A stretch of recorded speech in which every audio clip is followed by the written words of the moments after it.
අයිබෝවන් flavours of Lanka මගේ YouTube channel එකට ඔයාව සාදරයෙන් පිළිගන්නවා.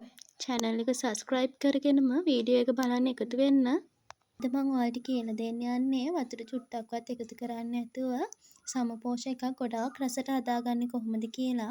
මුලින්ම අපිට ඕනි වෙනවා සමපෝෂ පැකට් එකක්, ගාගත්තු පොල් බෑග පොල් ටිකක්, මේ වගේ භාජනයක්, ඒ වගේම සීනි.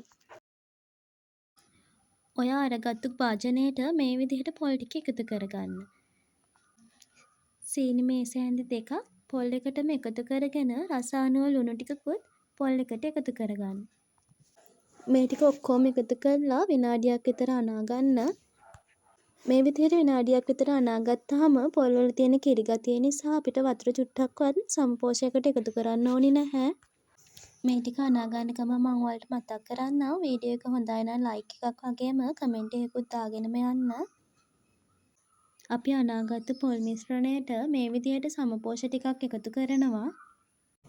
ඔයා දිගටම මගෙත් එක්ක එකතු වෙලා මගේ වීඩියෝ බලන්න කැමති කෙනෙක් නම් channel එක subscribe කරලා මතක ඇතුව bell icon එකත් click කරගෙනම තියාගන්න.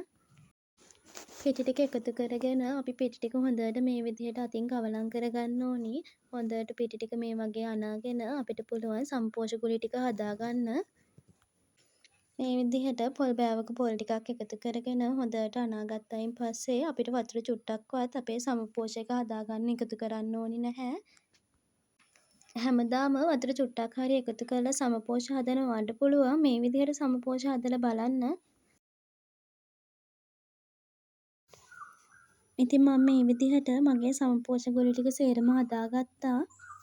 ඔයත් මේ වගේ වතුර චුට්ටක්වත් නොදා සමපෝෂ හදලා රසයි නම් කමෙන්ට් එකකුත් දාන්න.